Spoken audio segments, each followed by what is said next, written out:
You know that moment when you're sitting across from your best friend, and they're talking about the same drama, the same complaints, the same surface-level nonsense they always talk about, and something inside you just breaks. You're nodding, you're smiling, but inside you feel like you're suffocating, like you're speaking to completely different languages, like you've awakened on a different planet while everyone else is still sleepwalking through life. Here's what nobody tells you about personal growth. The more you evolve, the lonelier it gets. At first, you'd think becoming your best self would feel like a celebration, right? Instead, it feels like you're living in a glass box, watching the world through a filter that nobody else can see. Your old friendships feel hollow. Small talk feels like sandpaper on your soul. Even family gatherings become exhausting performances, where you're pretending to be someone you're not anymore. But here's the thing, you're not going crazy. You're not becoming antisocial. What's happening to you is exactly what the great Roman emperor and philosopher Marcus Aurelius wrote about 2,000 years ago. This is the path of the awakened mind. This is what growth actually looks like. And by the end of this video, you'll understand why this pain is actually your greatest gift. Asterisk, the mask is cracking. Asterisk, Marcus Aurelius wrote in his personal journal, later called Meditations, about the performance we all put on just to survive in society. He called it living according to others' expectations rather than our own inner truth. What modern psychology now calls the persona, that mask we wear to be accepted, to be loved, to avoid conflict. Think about it. From childhood, you learned to be who others needed you to be. At home, you were the good kid. At school, you were the funny one, or the smart one, or the quiet one. At work, you became the team player, the problem solver, the one who never rocks the boat. These masks weren't necessarily fake, they were survival strategies. They helped you navigate a complex social world without getting hurt, rejected, or abandoned. But here's what happens during awakening. That mask starts cracking. Something deep inside you starts whispering, there's more to life than this. You begin asking questions that make others uncomfortable. You start saying no to things you used to automatically agree to. You stop laughing at jokes that aren't funny just to keep the peace. You stop pretending to care about things that feel meaningless to you. And suddenly, you realize something terrifying. Most of your relationships were built around your mask, not your authentic self. People fell in love with your performance, not your truth. They got comfortable with the version of you that made them feel safe, validated, and understood. But now that version is disappearing, and they don't know how to relate to who you're becoming. This is why awakening feels so isolating at first. It's not that people are bad or wrong, it's that the person they knew is literally no longer there to meet them. You're evolving, but they're relating to your ghost. And your nervous system knows this. It can feel the misalignment in every conversation, every forced smile, every moment when you have to compress your expanding consciousness back into that old, small box. Marcus Aurelius understood this completely. As Emperor of Rome, he was constantly surrounded by people who wanted something from him. Senators seeking favor, generals wanting promotions, citizens demanding solutions. But in his private writings, he revealed the loneliness of leadership, of consciousness, of seeing things others couldn't see. He wrote how much trouble he avoids who does not look to see what his neighbor says or does, but only to what he does himself. This wasn't about becoming antisocial.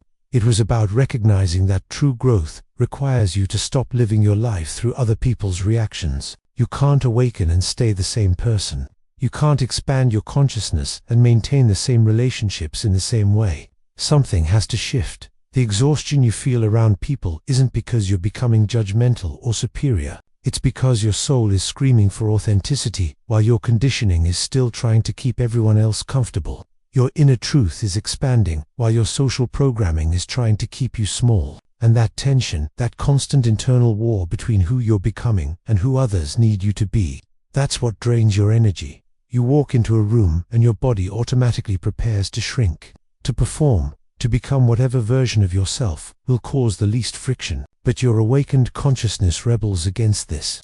It wants truth, it wants depth, it wants real connection, not surface-level pleasantries. And when you can't have that, when you're forced to engage in meaningless small talk about weather and weekend plans while your soul is craving conversations about purpose, growth, and the deeper mysteries of existence, it feels like you're slowly suffocating.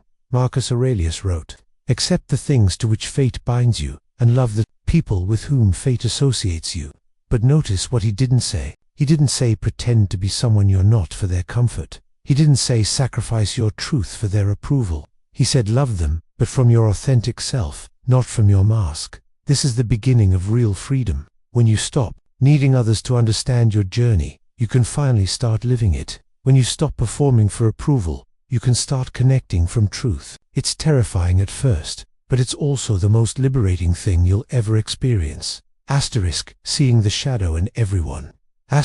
Marcus Aurelius had a unique perspective on human nature that was both compassionate and unflinchingly honest. As the most powerful man in the ancient world, he could see through people's facades in a way that most of us never get the opportunity to. And what he saw wasn't pretty, but it wasn't evil either. It was just human, raw, unprocessed, unconscious humanity. In all its messy glory, he wrote, "Whenever you want to cheer yourself, consider the good qualities of your companions." But he also wrote, "How much trouble he avoids who does not look to see what his neighbor says or does."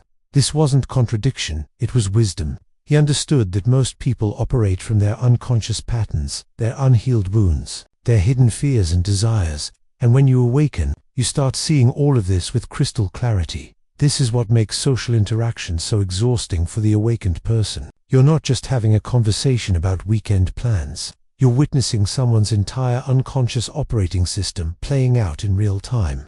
You can feel their desperate need for validation disguised as casual bragging. You can sense their fear of abandonment masked as people-pleasing. You can detect their unprocessed anger leaking out as passive-aggressive comments about their spouse, their job, their life. And here's the kicker. You start recognizing these patterns, because they were once your patterns too. That friend who always needs to be right. That used to be you, desperately trying to prove your worth through intellectual superiority. That colleague who can't handle criticism. That's the part of you that still sometimes gets triggered when someone questions your choices. That family member who always plays the victim. You remember when you used to tell stories the same way, unconsciously seeking sympathy and attention. Marcus Aurelius called this the discipline of perception, the ability to see things as they really are, without the filters of projection, wishful thinking, or denial. He wrote, "You have power over your mind, not outside events. Realize this, and you will find strength." But what he didn't mention is how overwhelming this power can be when you first discover it. Suddenly, every interaction becomes a mirror. Every conversation reflects back some aspect of your own psychological landscape. The people who trigger you most are often showing you the parts of yourself you haven't fully integrated yet. The behaviors that annoy you in others are frequently the very behaviors you're still healing in yourself. It's like walking through a hall of mirrors, where every reflection shows you a different aspect of your own unconscious mind. This is why awakened people often feel like they're living in a different reality than everyone else, because in a way, they are. They're seeing the psychological subtext of every interaction, the hidden motivations behind every word, the unconscious patterns driving every behavior. And most people aren't even aware these layers exist. But here's where it gets dangerous. Spiritual ego. The temptation to think you're more evolved than everyone else because you can see their unconscious patterns. This isn't awakening, it's just another form of unconsciousness.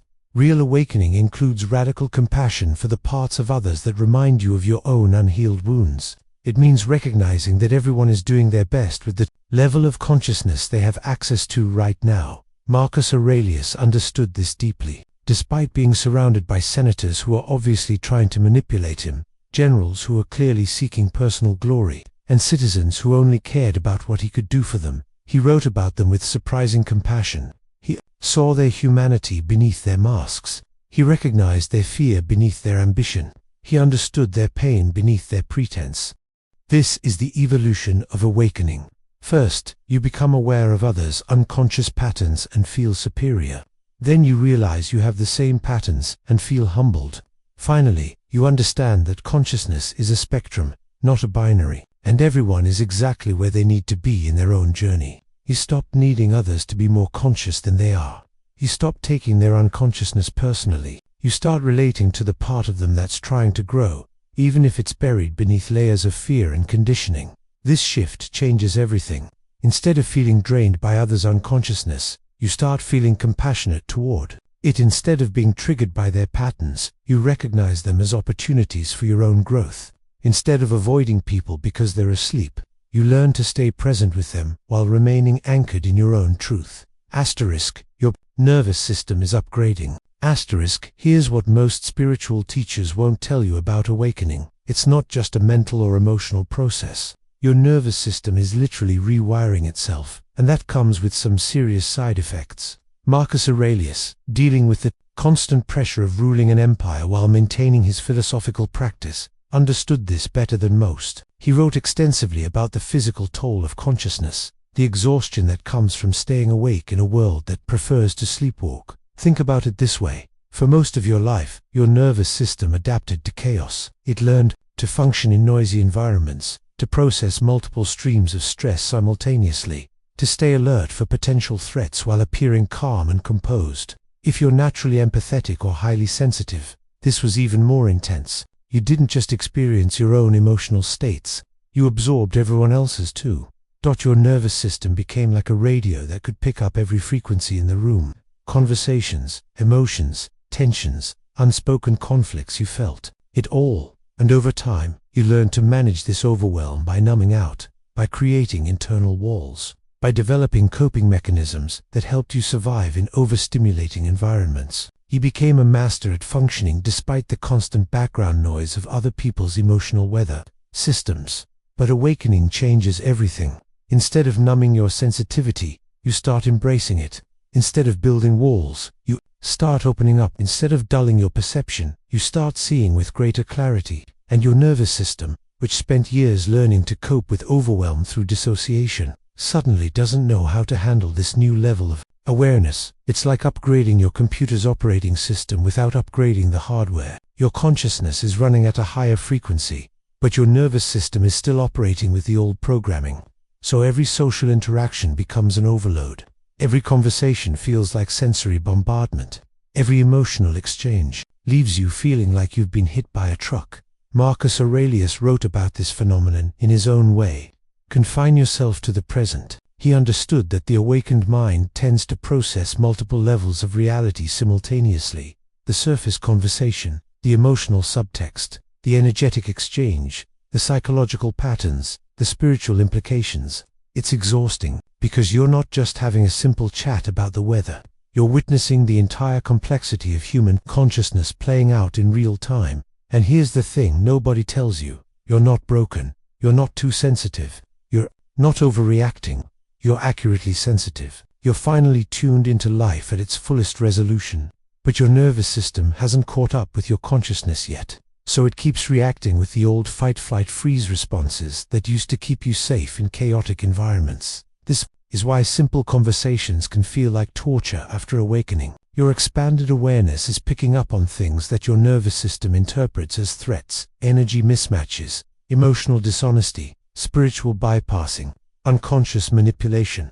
Your body goes into alert mode even during casual interactions, because it's detecting dissonance that your conscious mind is still learning to process. But here's the beautiful part. As your nervous system learns to co-regulate with your higher consciousness, the overwhelm starts to fade. You begin to develop what Marcus Aurelius called the inner citadel, a stable center that remains calm regardless of external chaos. You learn to observe without absorbing. You learn to feel with others without taking on their emotional states. You learn to stay present without losing yourself. This process takes time, and it requires patience with yourself. You might need more alone time than before. You might need to limit your exposure to certain environments or people while your system recalibrates. You might need to develop new boundaries that protect your energy without cutting you off from authentic connection. This isn't antisocial behavior, it's nervous system hygiene. Marcus Aurelius understood the importance of this inner work. Despite his external responsibilities, he made time for daily reflection, philosophical study, and spiritual practice. He knew that maintaining his inner equilibrium wasn't selfish, it was necessary. How could he serve others from an empty cup? How could he make clear decisions from a chaotic internal state? How could he offer wisdom from a nervous system that was constantly overwhelmed? The same principle applies to your awakening journey. Taking care of your nervous system isn't weakness, it's wisdom. Learning to regulate your internal state isn't avoidance, it's mastery. And developing the capacity to stay present without absorbing others' unconsciousness isn't detachment, it's the foundation of genuine compassion. Asterisk. The Great Relationship Purge. Asterisk. Marcus Aurelius wrote, "Remember that very little disturbs the wise man, for he has his life arranged according to reason." But what he didn't mention is how devastating it can feel when your life starts rearranging itself according to your new level of consciousness, because that's what happens during awakening. Relationships that once felt essential suddenly feel impossible. People who once energized you now drain you completely. Social circles that once felt like home now feel like prison cells, and you feel guilty as hell about it. This is what I call the Great Relationship Purge, and it's one of the most painful parts of the awakening process. You're not trying to abandon anyone, you're not being judgmental or thinking you're better than your old friends, but something fundamental has shifted in you, and many of your relationships simply can't survive that shift. They were built on a foundation of who you used to be, and now that person is gone. Think about your closest friendships. What bonded you together? Was it shared complaints about work, relationships, life? Was it gossiping about mutual friends or family members? Was it commiserating about how hard everything is, how unfair life can be, how nobody understands you? Was it enabling each other's victim stories, addictive behaviors, or self-sabotaging patterns? There's nothing inherently wrong with these connections. They served a purpose during that phase of your life. They provided comfort, validation, and a sense of belonging when you needed it most. But awakening changes your emotional diet. You start craving conversations about growth, purpose, meaning, and possibility. Surface-level interactions begin to feel like junk food for your soul, temporarily satisfying but ultimately depleting. Marcus Aurelius faced this same challenge on a massive scale. As his philosophical understanding deepened, he found himself increasingly isolated from the Roman elite who surrounded him. They were interested in power, wealth, status, and pleasure. He was interested in virtue, wisdom, service, and truth. The gap between his consciousness and theirs grew wider every day, making genuine connection nearly impossible. But here's what's really happening during this purge. You're not losing relationships, you're losing illusions. You're seeing, often for the first time, which connections were based on authentic affinity and which were based on mutual unconsciousness. You're discovering who loves the real you and who is only attached to your performance. You're learning the difference between people who want to grow with you and people who need you to stay the same to feel safe. And this revelation is both liberating and heartbreaking. Some friends will directly resist your growth. They'll make jokes about your spiritual phase or tell you you're becoming too serious, too intense, too much. They'll try to pull you back into old patterns by bringing up past versions of yourself, or by creating drama that forces you to react from your old programming. This isn't malicious, it's just human nature. When one person in a relationship system changes, it threatens the stability of the entire dynamic. Other friends will simply drift away naturally. You'll find yourself with less and less to talk about. Your interests are diverging, your values are shifting, your energy is moving in different directions. These relationships often end, not with conflict, but with a gradual fading, like radio stations going out of range as you drive to a new destination. And then there are the relationships that survive the purge but transform completely. These are rare and precious. These are the people who love you enough to let you change, who are curious about your growth rather than threatened by it, who are doing their own inner work and can meet you in this new space you're occupying. These relationships often become deeper and more authentic than they ever were before. Marcus Aurelius wrote, "Loss is nothing else but change, and change is nature's delight." The relationships you're losing weren't meant to last forever. They were meant to serve you during a specific phase of your development, and now they've fulfilled their purpose. Grieving them is natural and necessary, but clinging to them would prevent you from stepping into the connections that are waiting for you.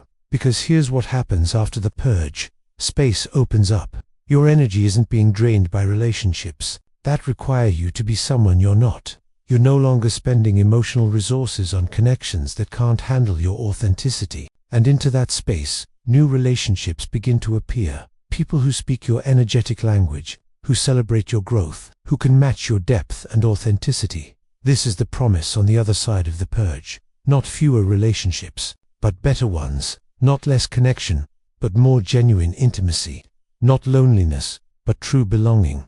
Asterisk, the return to authentic connection. Asterisk, Marcus Aurelius spent his entire adult life in service to others, first as a student of philosophy, then as a Roman senator, and finally as emperor of the greatest empire in human history. But his personal writings reveal something profound. The loneliest moments of his life were also the most transformative. It was in his solitude, in his withdrawal from the noise and demands of society, that he discovered who he truly was beneath all the roles and responsibilities. And that's the beautiful paradox of awakening. You have to learn to be alone before you can truly be with others. You have to find your own center before you can connect authentically from that center. You have to become comfortable with your own energy before you can share it without depletion. This is what happens after you've gone through the exhaustion, the relationship purge, the nervous system recalibration. You enter what I call the return, the phase where you begin engaging with others again, but from a completely different foundation. You're no longer connecting from need, fear, or habit. You're connecting from choice, presence, and alignment. The difference is everything. Before awakening, your relationships operated from scarcity. You were afraid of being alone, so you tolerated connections that drained you. You were afraid of conflict, so you agreed to things that violated your boundaries. You were afraid of rejection, so you performed versions of yourself that weren't authentic but felt safe. Every interaction was essentially a transaction. You gave others what they wanted in exchange for acceptance, validation, or companionship. But after awakening, your relationships operate from abundance. You've learned to be your own source of validation, so you don't need others to constantly affirm your worth. You've discovered your own inner peace, so you don't need others to regulate your emotional state. You've found your own truth, so you don't need others to tell you who you are or who you should become. This shift changes everything about how you show up in relationships. Instead of scanning the room to see what energy others need from you, you stay anchored in your own energy and let them meet you there. Instead of automatically agreeing to keep the peace, you express your authentic thoughts and feelings even when they create temporary discomfort. Instead of shrinking to make others feel bigger, you take up your full space and invite them to do the same. Marcus Aurelius called this the discipline of action. Acting from your essential nature rather than from external pressure or internal compulsion. He wrote, "In the morning when thou risest unwillingly, let this thought be present, I am rising to the work of a human being." But I would add, I am rising to the work of this human being, not the one others want me to be. And something magical happens when you start relating from this authentic space. You begin attracting people who match your energetic frequency, not people who need you to be different than you are, but people who appreciate you exactly as you are. Not people who drain your energy, but people who inspire and energize you. Not people who keep you trapped in old patterns, but people who encourage your continued growth and evolution. These soul-aligned connections feel different from anything you've experienced before. Conversations flow effortlessly between surface topics and deep philosophical discussions. Silence feels comfortable instead of awkward. Conflicts become opportunities for deeper understanding rather than threats to the relationship. You can be fully yourself without fear of judgment or rejection. But perhaps most importantly, these relationships don't require you to manage, fix, or save the other person. You can love them without losing yourself. You can support them without sacrificing your own well-being. You can be present with their struggles without taking responsibility for their happiness. This is what Marcus Aurelius meant when he wrote about loving others while maintaining your own philosophical center. The awakening journey often begins with feeling tired of people, but it ends with a deeper capacity for genuine human connection than you ever imagined possible. You realize that you weren't actually tired of people, you were tired of performing for people. You weren't craving isolation, you were craving authenticity. You weren't becoming antisocial, you were becoming selective about the energy you engaged with. Marcus Aurelius wrote, "The best revenge is not to be like your enemy." I would say, the best response to inauthentic relationships is to become so authentic that only genuine connections can survive in your field. This isn't about being perfect or having it all figured out. It's about being real, being present, and being brave enough to connect from your truth rather than from your fears. This is the gift of awakening, not escape from human connection, but the return to what connection was always meant to be.